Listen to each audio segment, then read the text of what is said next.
বলেন সবাই ভালো আছেন? অনেকদিন পর আপনাদের এলাকায় আসছি। আমি অনেকদিন আগেই মাহফিলে আসছিলাম, অনেকদিন পর আবার আপনাদের মাহফিলে দেখা হলো।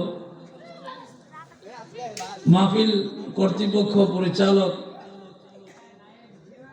আমার নাম ঘোষণা করতে যায় বলছেন আল্লামা। আল্লাহর কসম আমি আল্লামার উপযুক্ত না। পোস্টারে লেখা আছে 23তম বার্ষিক তাফসীরুল কোরআন মাহফিল। তাফসীর করার যোগ্যতাও আমার নাই। এখন বলতে পারেন দাওয়াত দিচ্ছে কেন? দাওয়াত দিছে খুব মায়া করে, মহব্বত করে। দুই চারটে কথা যদি আল্লাহ বলায় তাহলে ইনশাআল্লাহ বলার চেষ্টা করবো, ইনশাআল্লাহ। ওমা তৌফিক ইল্লা বিল্লাহ আলাইহি তাওয়াক্কালতু ওয়া ইলাইহি উনীব। আল্লাহ যদি তার ছোট্ট গোলামটাকে কিছু কথা বলার তৌফিক দান করেন, সবাই বলেন আমিন। আরো জোরে জি। একটু কষ্ট করে ভাই ভাই, এই যে ভাইজান সোজা বসে। জি মাশাআল্লাহ। জি আমি শুরুতে ভূমিকার মধ্যে যে একটা কথা বলবো, তারপরে মূল আলোচনার দিকে যাব। এই দেশে তাফসীরুল কোরআন মাহফিল চলছে, উলামায়ে কেরামরা আসছেন, তাফসীর করতেছেন। যারা করতেছেন তাদেরকে আন্তরিক মোবারকবাদ। কিন্তু আমার প্রশ্ন হইল, এদেশে তাফসীর করার মতন যোগ্যতা যার সবচেয়ে বেশি ছিল, উনি ছিলেন আল্লামা মরহুম গোলাম হাক্কানী পীর সাহেব রহমতুল্লাহ আলাইহি। ওনার কোরআনের তাফসীর করার যোগ্যতা ছিল, কারণ উনি শুধু আলেম ছিলেন, শুধু পীর ছিলেন না, উনি একজন বড় আলেম ছিলেন। কথা কয় না? ভুল বলছি? ওনার যত এলেম ছিল, এরকম এলেমওয়ালা পীর এই দেশে খুব কম। আল্লাহ ওনার কবরটা জান্নাতুল ফেরদাউস বানাই দেন। জবান খুলে বলেন আমিন। এইরকম বড় মাপের আলেম যারা, তাদের নামের আগে আল্লামা বললে কোনো সমস্যা নেই। কিন্তু আমার নাম তো সৈয়দ মুখলেসুর রহমান মান্নান। এর আগে পরে যত লকব আমার বলছে, একটার উপযুক্ত না। আমি ছোট মানুষ, ছোট ছোট কথা বলার চেষ্টা করবো ইনশাআল্লাহ। আমার পরে আতিকি ভাই, উনি আমাদের খুব মনের মানুষ, ভালো আলেম, ভালো বক্তা, আপনার সকলে চিনেন। আবার এই মাহফিলে একাধারে অনেক বছর পর্যন্ত আসতেছে, এটা আমার জানা আছে। আল্লাহ তাআলা আজকের মাহফিলটা কবুল করুন, আমরা আরেকবার বলি আমিন। জি ভাইজান, সময় খুব কম, কিছু কিছু কারণে সময় পার হয়েছে। আমি কথা বলার কথা ছিল 8:30 থেকে, এখন বাইজে গেছে 9টা, আধা ঘন্টা সময় লস। এই জন্য আমি আর কথা ভূমিকায় না বাড়িয়ে সরাসরি আলোচনায় চলে যেতে চাই। আমার হাতে যে কিতাবটা দেখছেন, এই কিতাবটার নাম কোরআন শরীফ। জোরে কোন শরীফ? একটু জবান খুলে কথা বলবেন, কোন শরীফ? কোরআন শরীফ। এটা একটা কিতাব। কিতাব শব্দ এটা আরবি। কিতাব শব্দ কি? আরবি। এটার বাংলা শব্দ বই। বাংলা শব্দ কি? বই। ইংরেজি শব্দ বুক। ইংরেজি শব্দ বুক। কিন্তু এটার একটা আলাদা নাম হলো, এটার নাম কোরআন শরীফ। কোন শরীফ না? আরো জোরে কোন? কোরআন শরীফ। এই কোরআন শরীফ আল্লাহ তাআলা যার কাছে নাজিল করেছেন, উনি হলো মুহাম্মদ রাসূলুল্লাহ সাল্লাল্লাহু আলাইহি ওয়াসাল্লাম। বেমালুম উম্মত যে নবীর কাছে কোরআন শরীফ নাজিল হয়েছে, বেমালুম ওই উম্মত গুলা ওই নবীরে ভুলে গেছে। আজকে নবীর আদর্শ আমাদের ভিতরে না থাকার কারণে অনেক টাকা পয়সা অর্থ সব আছে, কিন্তু আল্লাহর কসম শান্তি নেই। কথা কি নাই? শান্তি নেই। টাকার অভাব আছে, বিল্ডিং এর অভাব আছে। আমার আব্বা মরহুম আলহাজ সৈয়দ আব্দুল মান্নান পীর সাহেব এই এলাকায় ওয়াজ করতেন, তখন তো সনের ঘর ছাড়া কোনো ঘর ছিল না।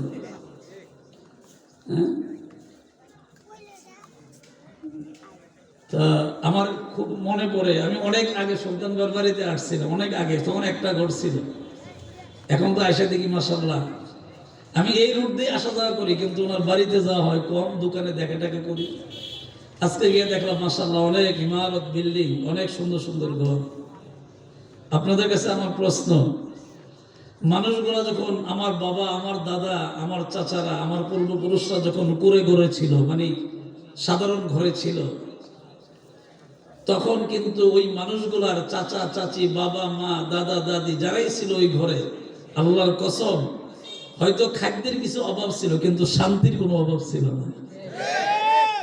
কথা কোন ঠিক? আজকে জাতি উচ্চ শিক্ষিত, জাতির শিক্ষার কোনো অভাব নাই, শিক্ষায় অনেক উন্নতি।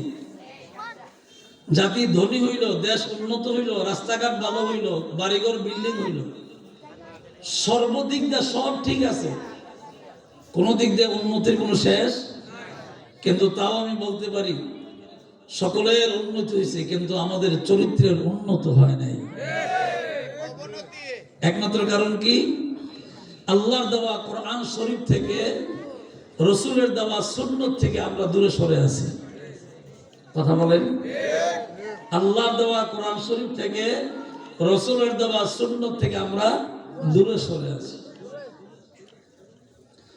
কারণ এমনও, আল্লাহ মাফ করুক সবাই না, এমনও কিছু মানুষ আমাদের সমাজে বসবাস করে, খাবার আগে বিসমিল্লাহ পড়তে হয় সেটা পড়ে না, খাবার পরে আলহামদুলিল্লাহ পড়তে হয় সেটাও পড়ে না। তাকে যদি অন্যান্য ব্যাপারে জিজ্ঞাসা করেন, হুজুরের আগে পণ্ডিত। যদি জিজ্ঞাসা করেন নামাজের হুজুর দোয়া কো, হুজুর এটা আগে জানতাম, ভুলে গেছি গে। জানাজার নামাজের নিয়ত কো, 4 তাকবীরে দোয়া পড়তো, এগুলি কো, হুজুর এগুলি জানি না তো। অন্য বিষয়ে জিজ্ঞাসা করেন, দেখবেন কোনো অভাব নেই, সব জানে। কিন্তু বাবার জানাজা দিবে, সে জানাজার নিয়ত জানে না। বাবার জানাজা পড়বে, সে সন্তান হিসাবে 4 তাকবীরে কি দোয়া পড়তে হয় সে জানে না, বাকি সব পারে। এই জাতি সব উন্নত হইল, কিন্তু আমাদের চরিত্র উন্নত হলো না। এই আমল এবং চরিত্র উন্নত হইতে গেলে 1 নম্বর কথা হলো আল্লাহর কোরআনকে মানা লাগবে। 2 নম্বর রসুলের সুন্নত গুলাকে আঁকড়ে ধরা লাগবে। জাতি যদি এই 2টা জিনিসকে আঁকড়ে ধরে, আল্লাহর কসম, আবার প্রত্যেকটা মুসলমানের ঘরে শান্তি ফিরে আসবে। কথা বলে? এই পূর্ববাসের কালতা গ্রামে আমার আব্বা খুব বেশি আইতো। কালতা, কাইমপুর, চাটুয়াখোলা, রাউতখোলা, মইনপুর, আপনাদের কামালপুর, এগুলোতে আব্বা খুব বেশি আসতো। আমার মনে আছে তখন মানুষগুলোর ভিতরে যে আদব ছিল, এখন শিক্ষা জাতি উন্নত হয়েছে, আদব নাই। খারাপ লাগতেছে আমার কথাগুলি না? এখনো আমাদের মা, আমাদের চাচি, আমাদের দাদি যদি কোনো আলেম দেখে রাস্তায় হাঁটতে গেলে, তখন রাস্তার এক পাশে দাঁড়াইয়া মাথার ঘুমটা টান দিয়ে আস্তে করে দাঁড়ায় যায়, সামনের দিকে যায় না। মসজিদের ইমাম সাহেব যখন চলে যায়, তখন উনি আস্তে আস্তে ওনার কাজে উনি যায়। আমাদের কপাল খুব খারাপ, জাতি এত শিক্ষিত, এত উন্নত হওয়ার পরেও নামাজ পড়া যার উপরে ফরজ, পর্দা করা তার উপরে ফরজ, সেই মা বোনেরা আজকে বুক পোড়াইয়া হুজুরের সামনে দিয়ে আসে। গায়ে কাপড় ঠিক নাই, মাথায় তো কাপড় নাই। জাতির উন্নতির অভাব নেই। আমার কথা বললে আপনাদের মনে কষ্ট লাগতেছে ভাইজান, খুব খেয়াল করবেন। আরেকটা কথা আপনাদেরকে বলি, কোনো সময় গীবত করবেন না, কারো সমালোচনা করবেন না। আগে চিন্তা করে দেখবেন আপনার বউ, আপনার মেয়ে পর্দায় থাকে কিনা। আরেকজনের বউ আর মেয়ে নিয়ে চার দোকানে চা গরম করার কোনো দরকার নেই। আগে আপনি আপনার স্ত্রীর দিকে তাকাবেন, সে কতটুকু পর্দা করে, আপনার মেয়েটা কতটুকু পর্দায় চলে, তার চরিত্র কিরকম। আমাদের অবস্থা হইল, আমার নিজের কোনো গুণার শেষ নাই, আরেকজনের গুণা লইয়া বানাই। ঠিক? জাতির এই দুর্দশা যদি আবার ফিরে আসতে চায়, আল্লাহর কসম, প্রত্যেকটা ঘরে ঘরে আল্লাহর কোরআন তেলাওয়াত চালু করতে হবে। কথাগুলি যদিও আপনাদের কাছে খারাপ লাগে, কষ্ট লাগে, আমার কিছু করার নেই। যখন সনের ঘর ছিল, আমাদের বাবা চাচারা, দাদা দাদিরা, আম্মা চাচিরা, ফুফুরা, খালাম্মারা, তারা ফজর নামাজের আজান শুনেই ঘুম থেকে উঠতো, মুখ ধুইতো, উজু করতো, বাথরুম টাথরুম শেষ করে উজু টুজু করে নামাজ পড়তো। এখন জাতির উন্নতের ঠেলায় 8:30 9টার সময় ব্রাশ করে। অবশ্যই পূর্ব দিক দিয়ে সূর্য ওঠে, সূর্য আল্লাহর কাছে বলে, আল্লাহ তোমার আব্দুল করিম যে ঘুমাই রয়েছে সে কি মুসলমান না? তো আল্লাহ তো মুসলমান। সূর্য আল্লাহর কাছে বদদুয়া দেয়, যদি সে মুসলমানই হয় তাহলে আমি সূর্য পূর্ব দিক দিয়ে ওঠার আগে সে ফজর নামাজ আদায় করার কথা। আমি সূর্য উঠে গেলাম, দুনিয়া ফর্সা হয়ে গেল, আর সে মুসলমান হয়ে ঘুমাই রইল। যে মুসলমান প্রত্যেক দিন ফজর নামাজ কাজা করে সে কখনো কল্যাণের আশা করতে পারে না। এই জন্য আমার কথা রাগ হলে কিছু করার নাই, আমি যা সঠিক তা বলে যাবো। আপনার রাগ হওয়া সেটা আপনার ব্যাপার। আল্লাহ তাআলা এই কোরআনে কারীম আমাদেরকে দান করেছেন। পৃথিবীর সমস্ত কিতাবের ভিতরে কম বেশ ভেজাল থাকতে পারে, কিন্তু আল্লাহর কোরআনে কোনো ভেজাল নাই। জবান খুলে বলবেন, কোনো ভেজাল আছে? আল্লাহ বলেন, যালিকাল কিতাবু লা রাইবা ফি হুদাল লিল মুত্তাকিন।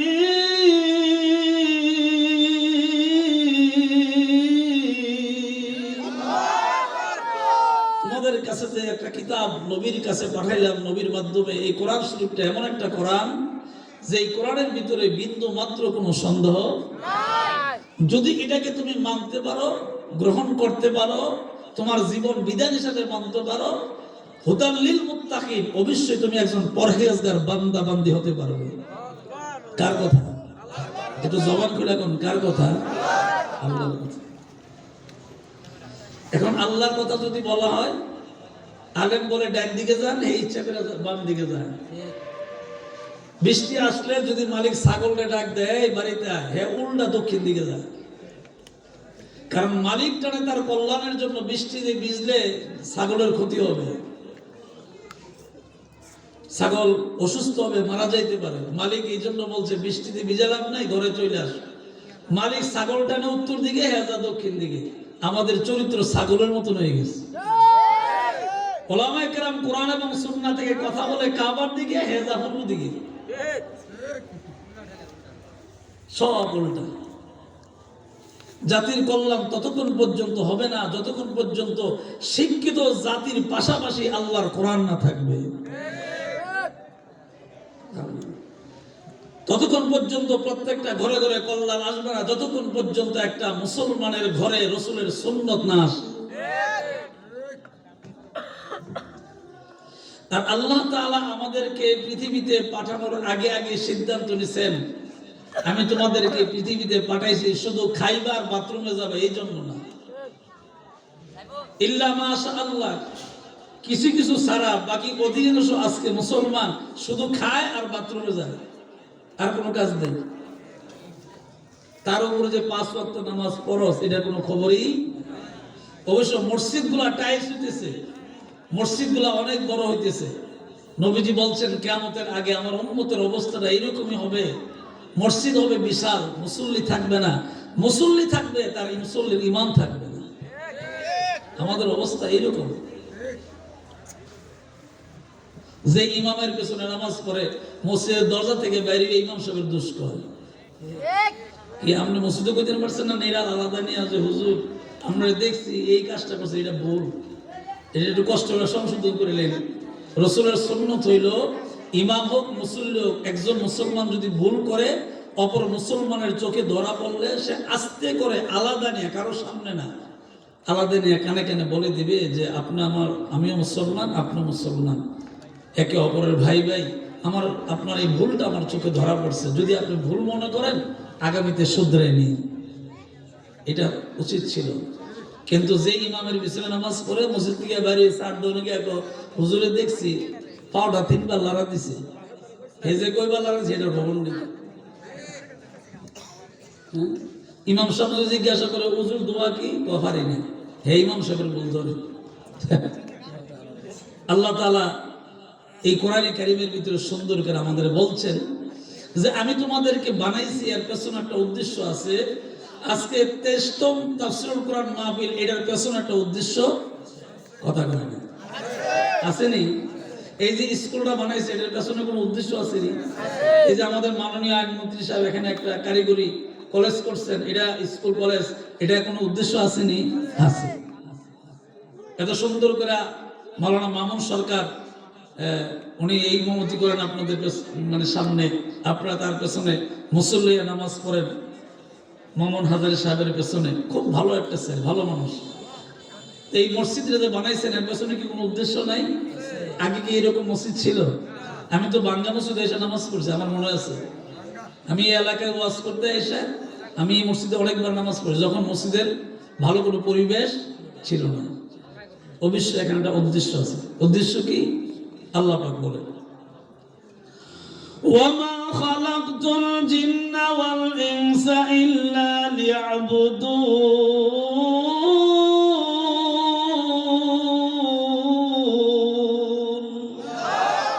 আরো জোরে করে আল্লাহু আকবার, জবান খুলে করে আল্লাহু আকবার।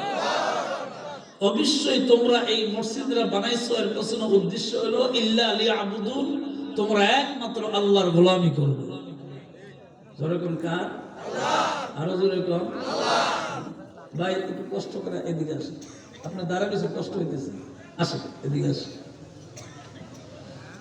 তা আপনি ইবাদত করবেন আল্লাহর, গোলামি করবেন আল্লাহর, আপনি ওয়াদা দিচ্ছেন এবং আল্লাহ এই কথা বইলেই আপনাকে আমাকে বানাইছেন। এখন সহজ প্রশ্ন হলো আপনাদের কাছে উত্তর দিবেন, আল্লাহ কিসের জন্য বানাইছেন? ইবাদতের জন্য। জোরে কোন কিসের জন্য? ইবাদতের জন্য বানাইছেন। তো আল্লাহ আমাদেরকে ইবাদতের জন্য বানাইলেন, আল্লাহর গোলামি করার জন্য বানাইলেন, দাসত্ব করার জন্য বানাইলেন। কামালপুর পূর্বপাড়া জামে মসজিদের মুয়াজ্জিন আযান দিয়ে আপনাকে আমাকে ডাকে, ডাকে না? কথা বলেন মিয়া, ডাকে না? ডাকে। হাইয়া আলাস সালাহ,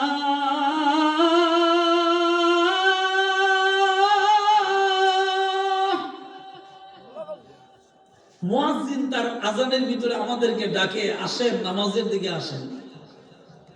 আপনি যদি উল্টা মুয়াজ্জিনকে প্রশ্ন করেন আপনি আমার ডাকাডাকি করছেন কেন, মুয়াজ্জিন তখন তার কণ্ঠে বলে আপনাকে ডাকাডাকি করছি নামাজ পড়ার জন্য। মুয়াজ্জিনকে যদি দ্বিতীয়বার প্রশ্ন করে নামাজটা পড়লে কি লাভ হবে, প্রশ্ন করতেই পারেন। এরকম যদি কেউ প্রশ্ন করেন তাহলে মুয়াজ্জিন বলে দিবে হাইয়া আলাল ফালাহ,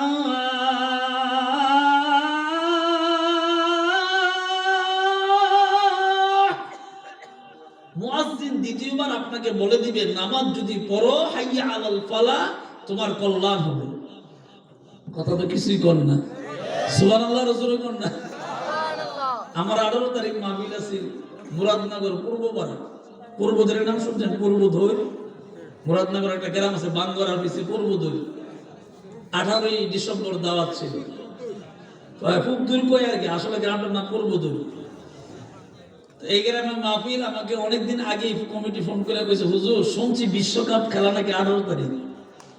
আমার মাহফিল কমিটি কইতেছে মেহেরবানি করে তারিখটা হইলে আগাই দেন নাইলে পাছাই দেন।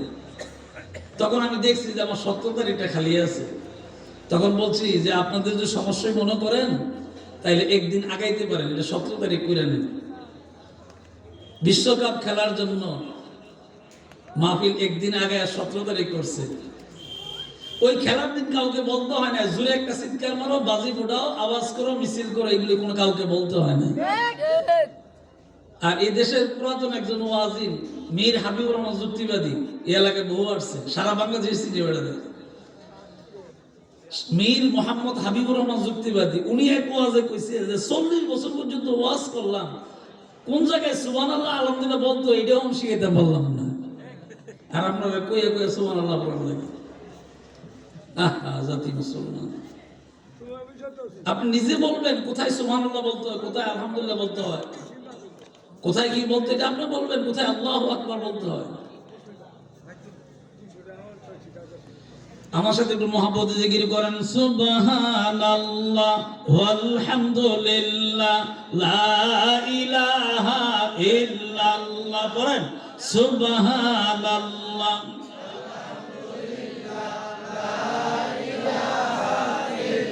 জবান খুলে সুবহানাল্লাহ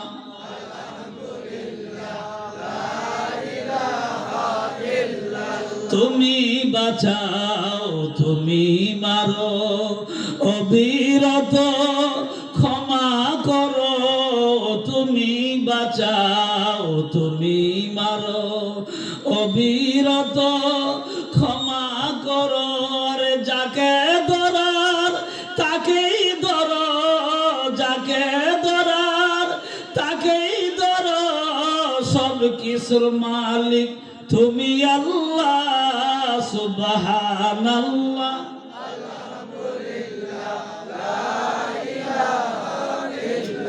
জবান খুলে সুবহানাল্লাহ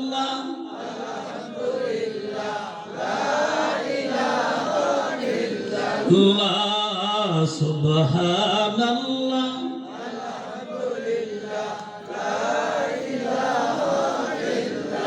জোরে কোন আমিন আরো জোরে কোন আমিন একটু মাঝে মধ্যে কথা বললেন আমার কথা বলতে সুবিধা হবে